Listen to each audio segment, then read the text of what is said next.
Hello, kape tayo. Guys, meron akong dalawang flavor. Ito yung classic at saka ito yung mocha.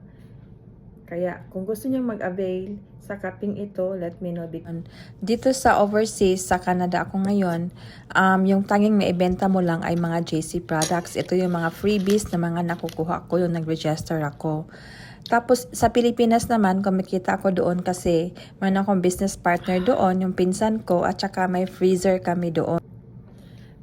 Kahapon naka-sold out ako ng 3 boxes of barley kahapon. Alam nyo, nakita lang niya ako sa Facebook sa mga ads ko. Sa negosyong ito, masipag ka lang talaga sa social media, mag-add sa produkto mo, at saka dapat consistent ka. Alam nyo guys, napakaganda ang negosyong ito. Ang dami na akong mga nare-receive na blessing dito, lalo na sa aking health. Kasi itong barley ko, ito yung nagbibigay sa akin ng yung mga kalusugan ko, napagaling niya. Kaya 8 months na akong gumamit nito, itry ninyo.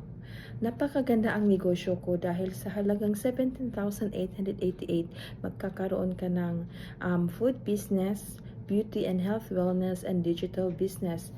3-in-1 ang negosyong ito. Kaya sobrang very good na pagkakitaan ito. Kaya kung gusto ninyo or interesado kayo na malaman kung paano ito itakbo, mag-DM kayo sa akin para tulungan kita.